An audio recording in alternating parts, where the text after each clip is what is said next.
Bienvenue à tous, bienvenue à toi. Aujourd'hui, on se retrouve pour une nouvelle vidéo. Alors dans cette vidéo-là, comme vous voyez dans le titre, donc le luminaire il est pas là, il est là. Donc je vais vous présenter la Philips Krilat 10. Donc nettoyée, fonctionnelle et restaurée, voilà. Donc aussi petite information au niveau collection. J'ai remonté la cloche, je l'ai mise là à la place de la Mir 80. La Mir 80 je l'ai descendue. J'ai monté les Stelux, je l'ai mis à la place de la Carène. La Carène, je l'ai mis là. Et là, il y avait la Solaire 400. Je l'ai mis à la cave. Voilà, bon, je préfère avoir ça qu'une solaire maintenant, on va dire. Enfin, voilà. Donc là, on a le luminaire en question que j'ai entièrement restauré, nettoyé. Donc, je vais dire ce qui est. Hein, l'acrylate, c'est de la grosse, grosse merde. Mais c'est un beau luminaire. Mais ça reste quand même de la grosse merde. Et quand j'ai dit dans la partie 1, j'ai dit que le capot il était en papier mâché, mais c'est pas du papier mâché, hein, voilà, bon. Mais franchement, c'est quasiment la même chose. C'est un sort de plastique, mais je pense que c'est la même matière que la solaire, mais en pire. Ça doit être du propylène injecté comme la solaire, mais dosé différemment. Enfin, je pense que dans les docs, ça doit être écrit, et franchement, je me suis pas renseigné, donc j'ai pas envie de vous raconter de conneries. Donc, les défauts que je donne à ce luminaire, c'est le capot. À part ça, le reste, bon, voilà. Parce qu'en plus, en le nettoyant, je l'ai cassé. Enfin, cassé. Il s'est fissuré quand je l'ai nettoyé.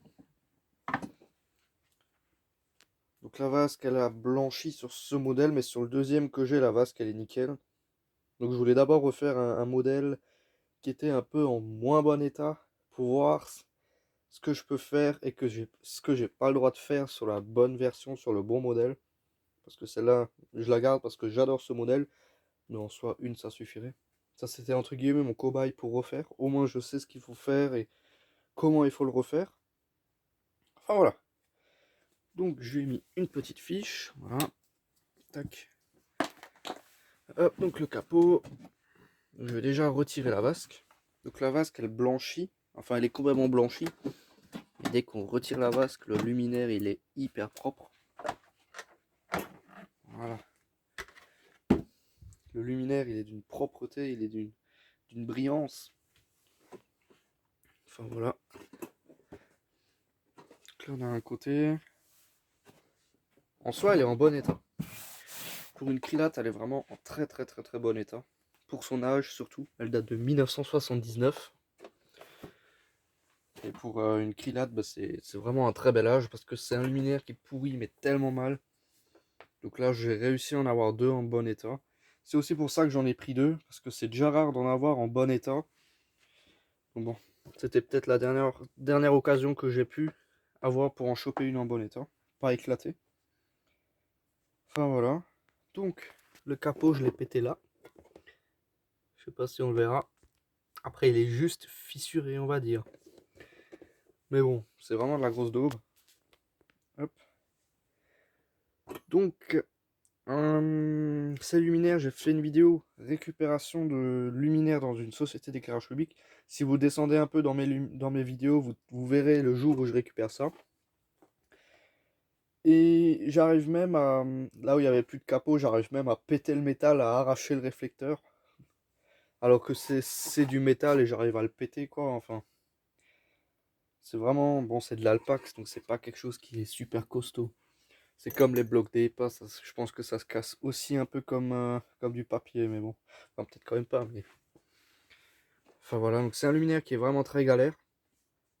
Surtout pour remettre la platine. Après, je me suis posé la question pourquoi c'est galère de remettre une platine. Tout simplement parce que c'est pas conçu pour être remis dans ce sens-là.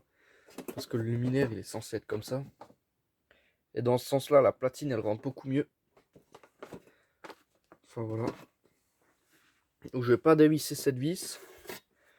Donc là, on a la lampe. Donc c'est une... donc elle est cramée, mais franchement, elle éclaire encore vachement bien. Osram HKL MBFU 125 PRC, la merde. Donc une BF de merde dans un luminaire de merde. Voilà.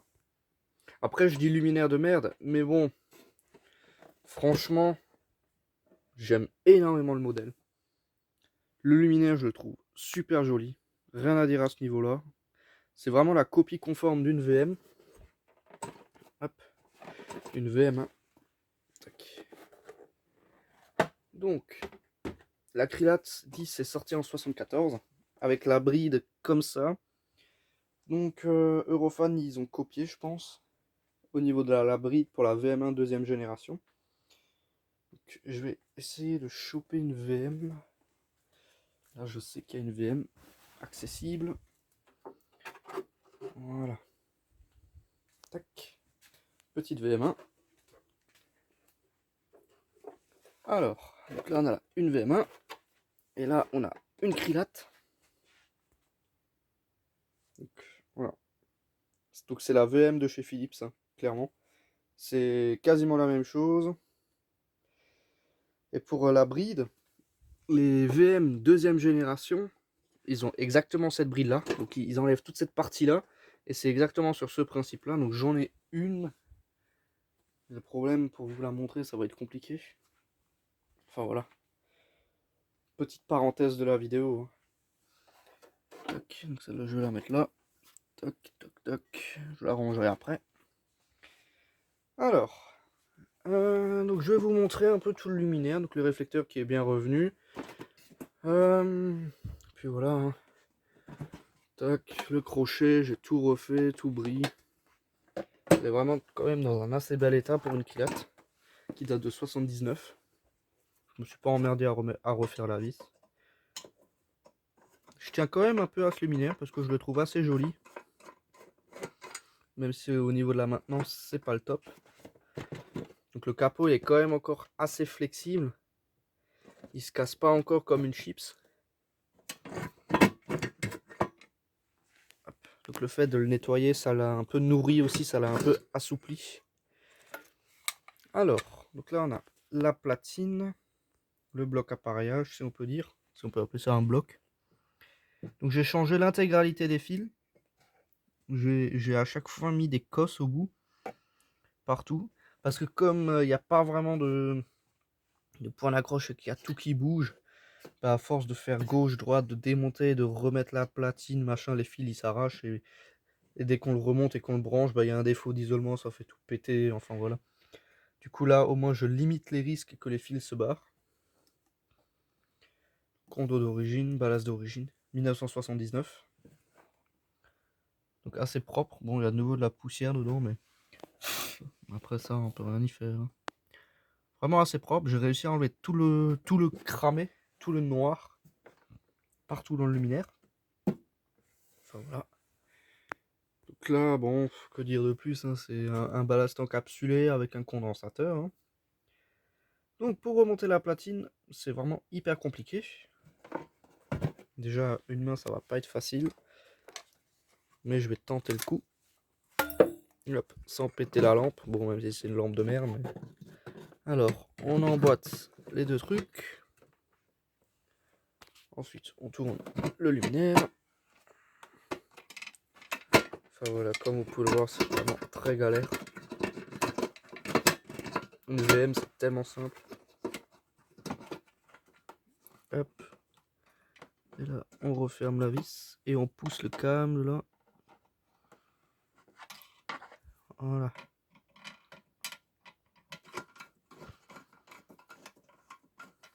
En plus là, c'est mal dedans. Bref, je reviens, je vais remonter cette merde là. À demain, ça va tout de suite mieux. En vrai, c'est quand même plus ou moins bien foutu, je dis pas le contraire. Après, c'est pas le meilleur luminaire que j'ai vu dans toute ma vie non plus, mais voilà. Il y a pire. Hop. Puis là, bah, on va allumer. Hein. Je sais pas si je la mets debout ou pas. Bon, je vais la laisser comme ça. Alors, extinction des feux. Donc j'ai peut-être ma petite idée, je vais vous la mettre comme ça sur le côté. Avec la vasque. Voilà, juste pour avoir le résultat, ce que ça peut donner installé. Alors, j'envoie la patate. 3, 2, 1. Voilà. C'est un très joli luminaire. j'aime beaucoup. Et la vasque, je trouve qu'elle est pas si blanchie que ça non plus. J'ai réussi à la déblanchir. Voilà. Donc luminaire en assez bon état pour son âge. Puis voilà, hein. Donc zéro bruit, aucun ronronnement. On l'entend un tout petit peu, mais franchement, la caméra ça s'entendra pas. On va prendre un peu de recul. Puis là, on va admirer la lampe s'allumer, quoi, hein. Bon, c'est une BF 125. Ensuite, là, on a le truc comme ça, avec la vasque. Franchement, c'est assez joli. C'est ma version préférée de l'acrylate. Parce qu'elle est vraiment différente des autres au niveau de la conception. C'est vraiment comme la VM, on va dire. Parce que la VM, elle a aussi une vasque intégrale, comme celle-ci. Voilà. Donc là, on a une VMA fermée, clips large. Vous voyez que le principe, il est exactement le même. Bon, celle-là, elle a souffert, hein. Celle-là, elle est éclatée. Enfin, voilà. Donc bon, voilà, hein. Tac. Donc elle s'allume tranquillement.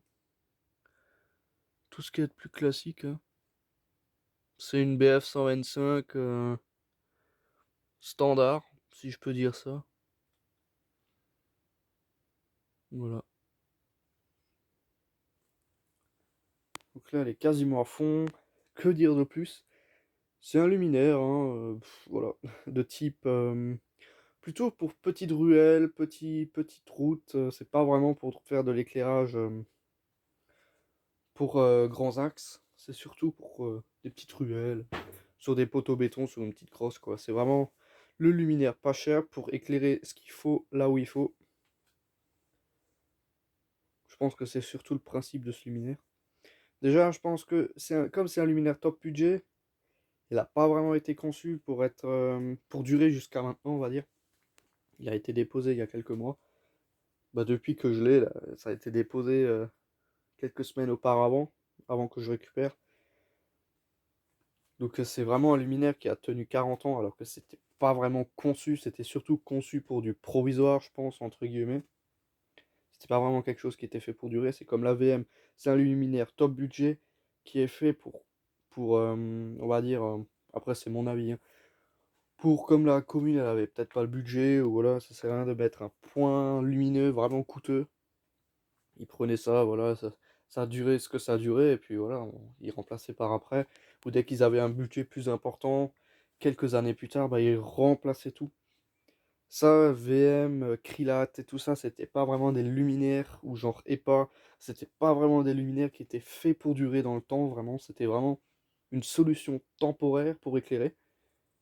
Après, par exemple, la Haro, la Philips HRP, la Schrader DM, tout ça c'était la RUM, tout ça c'était des luminaires qui étaient conçus pour durer. La Austral entre les deux quand même. Mais tout ce qui est un peu luminaire petit comme ça, top budget, parce qu'en vrai c'était pas spécialement cher. C'était pas vraiment fait pour durer. Mais ils ont quand même bien poussé le truc. Parce que franchement, 40 ans après, des luminaires qui étaient pas vraiment censés faits pour durer dans le temps, une fois nettoyés, ils sont vraiment hyper propres, ils sont en très bon état. Comparé à des luminaires plus récents où il y a déjà la peinture qui se barre et ça ressemble à plus rien, quoi. Enfin bon, c'était la grosse parenthèse de cette vidéo. Vous en pensez ce que vous voulez, mais personnellement c'est mon avis. Parce que la VM, ça date des années 70. Et VM, ça veut dire vache maigre. Donc c'est parmi les 30 glorieuses. Donc il fallait un luminaire pour révolutionner l'éclairage public. Pas cher, à un très bon prix. Donc on va dire franchement la VM pour moi c'est vraiment le luminaire parfait. VM1, VM2, VM3. Je trouve VM3S, VM2S, VM1S, tout ce qui passe. Parce que franchement pour un luminaire de basse qualité, à bas coût, il y a des vis en inox, il y a un réflecteur en verre. Et franchement, sur un bloc appareillage en gris résalisé comme ça, pas gris martelé, mais le gris là, j'ai jamais vu aucune platine écaillée. Dans toute ma vie, j'ai jamais vu aucune platine où la peinture comme ça se barre. Bon, des réflecteurs pétés, ça certes, ça j'en ai déjà vu. Mais c'est quand même un luminaire qui était bien foutu. Alors comparé à ça franchement, le capot il part en lambeaux, les vis elles rouillent, le capot il s'envole avec le vent, le réflecteur il vieillit hyper mal, il est complètement piqueté au bout de quelques années. Enfin, là je parle pour le modèle ouvert. Celle-là elle est ouverte d'origine et franchement, on peut encore la regarder, je l'ai pas restaurée encore. Et elle est hyper propre. Comparé à celle-là, qui était fermée, elle était bien conservée, je suis d'accord. Mais bon, voilà. Mais c'était bien mieux conçu que ça avec la platine où on se fait chier à la remettre. Là, donc franchement, la Krylate, c'est comparable à une VM. Là, pour la vidéo, pour la faire durer un peu, voilà. On dévisse la vis là. Hop, on la dévisse à fond. Et la platine, on peut la sortir d'une main, quoi. Après, c'est pas conçu pour être démonté comme ça, encore une fois. Tac. Donc là, il faut pousser. Mais bon, comme dit, c'est pas fait pour être démonté comme ça, hein. Ça, j'en suis complètement conscient. C'est comme l'acrylate. Enfin, voilà. Tac. Et on démonte la platine et on se fait pas chier avec tous les fils qui se trimballent au niveau de la douille. Franchement, la platine là, on peut l'enlever, on peut la prendre dans la nacelle, on peut changer le ballast, on peut faire ce qu'il y a à faire, on n'a même pas besoin de sortir la lampe. On remet en place. Et voilà. Et on remboîte le truc et on referme la vis. Et basta. Alors que là, on se fait chier avec les fils. Enfin voilà, la platine, elle bascule, elle reste accrochée, elle reste suspendue. Enfin voilà, c'est un principe de maintenance différent entre les deux modèles. Mais l'acrylate, c'est vraiment une copie conforme de la VM. Ils se sont inspirés de la VM pour sortir l'acrylate. Enfin franchement, le seul truc que je reproche à ce luminaire, c'est la qualité du capot, qui est bof bof. La VM, elle est pas top non plus, parce que la fibre, elle est pas très épaisse. Mais au moins, ce capot, il se perce pas tout seul, ou il se casse pas tout seul. Certes, une VM, c'est fragile, certes. Bon, l'acrylate, je pense qu'elle l'est encore plus. Mais bon, enfin voilà, donc c'était vraiment une petite vidéo. Ça m'a fait plaisir de faire un petit débrief comme ça, parler un peu des luminaires et... Enfin voilà, hein. Donc c'était vraiment juste une petite vidéo pour vous montrer ça, voilà. Enfin bon, donc merci d'avoir regardé cette petite vidéo. Si tu as des questions, n'hésite pas à me les poser dans l'espace des commentaires.